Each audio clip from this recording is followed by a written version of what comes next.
लद्दाख की सीमा पर अवैध रूप से घुसपैठ। चीन ने लद्दाख की सीमा पर एक बार फिर अवैध रूप से घुसपैठ शुरू कर दी है। भारत के केंद्र शासित प्रदेश लद्दाख में चीन ने नए निर्माण शुरू कर दिए हैं। 2 नए गांव बसा दिए हैं। लद्दाख के लोगों को अब अपने पशुओं को चराने में दिक्कत हो रही है। चीन अवैध कब्जा करने के लिए पहले 4 कदम चलकर कब्जा करता है, फिर 1 या 2 कदम पीछे हटकर अवैध कब्जे को पुख्ता करता है, फिर 4 कदम आगे बढ़ाता है। चीन की यह प्रवृत्ति कई दशकों से देखने को मिल रही है।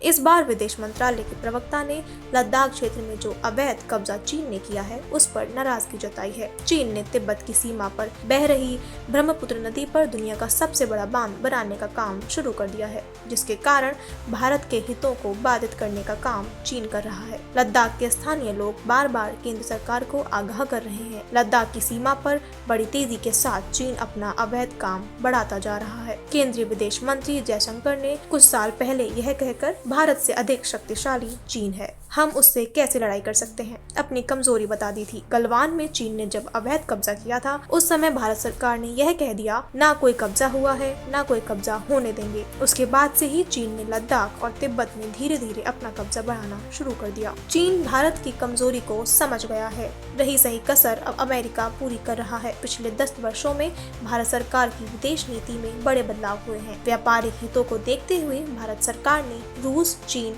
और अमेरिका के साथ अपने फायदे के लिए बार बार नीतियों में बदलाव किया है। भारत की मौका परस्ती के कारण अमेरिका में डोनाल्ड ट्रंप जैसे व्यक्ति राष्ट्रपति बनने के पहले ही भारत के साथ जिस तरह का व्यवहार कर रहे हैं उससे भारत की चिंता बढ़ना स्वाभाविक है। इसे आसानी से समझा जा सकता है। भारत के लिए अमेरिका में मुसीबत बढ़ना शुरू हो गई है। रूस से जिस तरह के संबंध पहले भारत के थे अब वह संबंध नहीं रहे। रूस पर जब अमेरिकी प्रतिबंध लगे भारत ने रूस से सस्ता कच्चा तेल आयात किया, भारी मुनाफा कमाया। यह मुनाफा भारत सरकार को नहीं वरन उनके 2 मित्रों को हुआ। रूस और अमेरिका को भारत सरकार ने अपने लाभ के लिए इस्तेमाल किया, जिसके कारण भारत की विश्वसनीयता और भारत के साथ संबंधों पर इसका बड़ा असर पड़ रहा है। ऐसा लगता है वर्तमान में कोई भी महाशक्ति भारत पर विश्वास नहीं कर पा रही है। अमेरिका, रूस और चीन तीनों से भारत के बड़े आर्थिक, व्यापारिक और संबंध हैं। भारत सरकार के लिए तीनों महाशक्तियों के साथ विश्वसनीयता का बड़ा संकट खड़ा हो गया है। रही सही कसर विश्व गुरु बनने के लिए मोदी और ट्रंप में